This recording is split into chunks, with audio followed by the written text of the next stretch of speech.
রান্না শিখছে 10 দিক থেকে। আচ্ছা, আজকে সকালের খাবারের দায়িত্ব সুয়ানার কাছে, কারণ মা আর মেজম্মা গেছে হচ্ছে ডাক্তারখানা। তো সুয়ানা রুটি করা হয়ে গেছে সুয়ানার, এবার জিজ্ঞেস করছে যে কি দিয়ে খাবো, কি দিয়ে খাবে। কি আছে ঘরে? বিশেষ কিছু তরকারি রান্না এখনো হয়নি, তাই বললাম যে তাড়াহুড়ো করে সাদা আলু করে দাও। তখন বলছে সাদা আলু জানি না কি করে করতে হবে। আমি বললাম যে না, সাদা আলুই করবে, কিন্তু শিখিয়ে দেবো আমি, যাতে আর দ্বিতীয়বার আর ওর অসুবিধা না হয়। না, তাই তো বলছি শিখে নাও একবারে। সকালে রুটি দিয়ে খাওয়ার জন্য সব থেকে ইজি হয়, ঝামেলা থাকে না। দাদু আর হাতে করে কলা নিয়ে খাওয়ানোর জন্য। এটা কি চুল কাটা হয়ে যাবে তো বুঝতে পারছি না। এইগুলো আমি কাটিনি, ওর মা যদি কিছু বলে ও কিনে দেবো, কেটে দেবো। এই তো মনে হচ্ছে তো হাঁড়ি বসিয়ে কেটেছে বলেই তো মনে হচ্ছে। ঘাটটা পর্যন্ত শুধু ঘাটটা করে দিয়েছে আর কলা আমি সব রেডি করে দিয়েছি এখানে। এই কটাই জিনিস লাগে, বেশি কিছু লাগে না। আলু না, আলু, টমেটো, শুকনো লঙ্কা, এটা হচ্ছে তোমার ওই পাঁচফোড়ন, হিং আর নুন। আর তোমার কিচ্ছু লাগে না সাদা আলু তরকারিতে। একটু চিনি রাস্তা দিতে না, খাওয়া সোডা না, ওটা কি। সো এখন বানাবো বলে বলে দিই, লাস্ট অব্দি কেমন হয়। মানে আজকে বানানোর পর থেকে সোয়ান এবার রোজ বানাতে পারবে। রোজ মানে যখনই ওর ইচ্ছা হবে সাদা আলু বানানো, তখন নিজে থেকেই বানাতে পারবে, কারণ ও সাহস করে এতদিন হয়তো দেখেনি। আজকে যখন দেখছে স্টেপ বাই স্টেপ নিজে করছে, তো মনে হবে ও এটাই তো করা মনে হয় বেস্ট সবসময় রুটির সাথে, মানে ইজি হয়।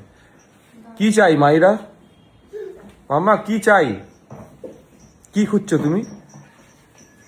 কি খোঁজো গো?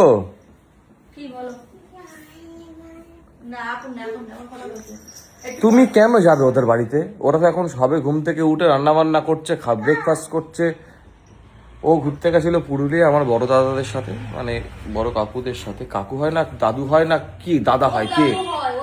তারপরে আমাদের কাকা হয়, কাকু হয় তো। হ্যাঁ, মানে বর্দা করে অভ্যেস, বাট সম্পর্কে আমার কাকুও হয়। তো সেটা হচ্ছে আমাদের বাড়ির ঠিক সামনের বাড়িটার পেছনের বাড়িটা। তো একসাথে সবাই পুরুলিয়া গেছিল, এখন ওর ইচ্ছা হচ্ছে ফের এখন ওদের বাড়িতে যাবে, কারণ পুরুলিয়ায় আরো অনেকবার গেছিল ওদের সাথে ঘুরতে, তাই না? দুবার।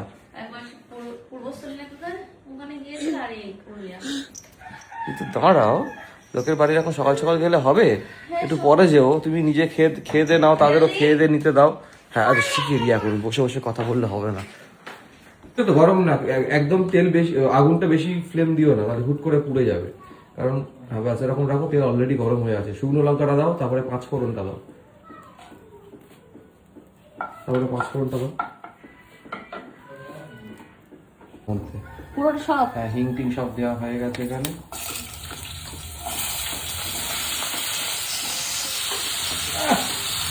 রান্না শিখছে 10 দিক থেকে।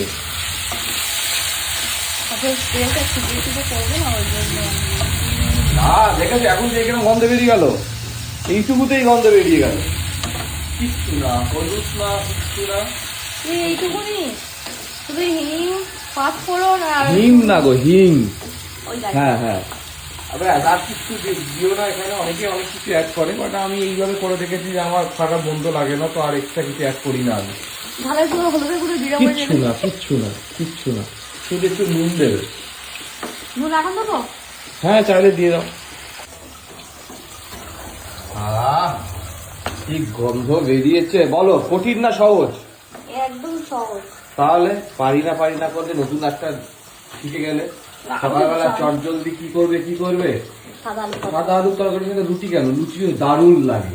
একদিন মাঝে মাঝে রুটি করলে, মাঝে মাঝে রুটি করলে ভালো তো, খুব সহজ।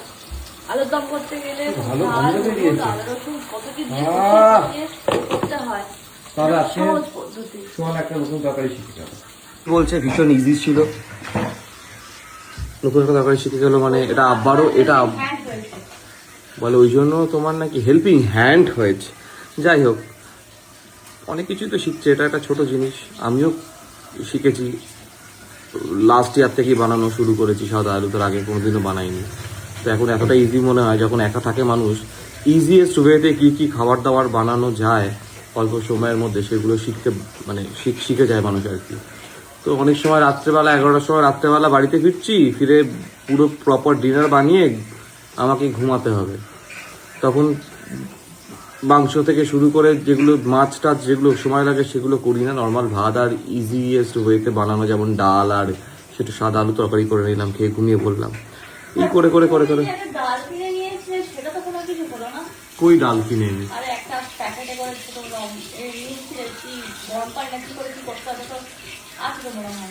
ও রেডিমেড একটা ডাল গরম পানির মধ্যে দিয়ে গুলে, ওটা আমাকে একজন দিয়েছিল একটা প্যাকেট স্যাম্পল হিসাবে, ওটা আমি খেয়ে এখনো দেখিনি কেমন।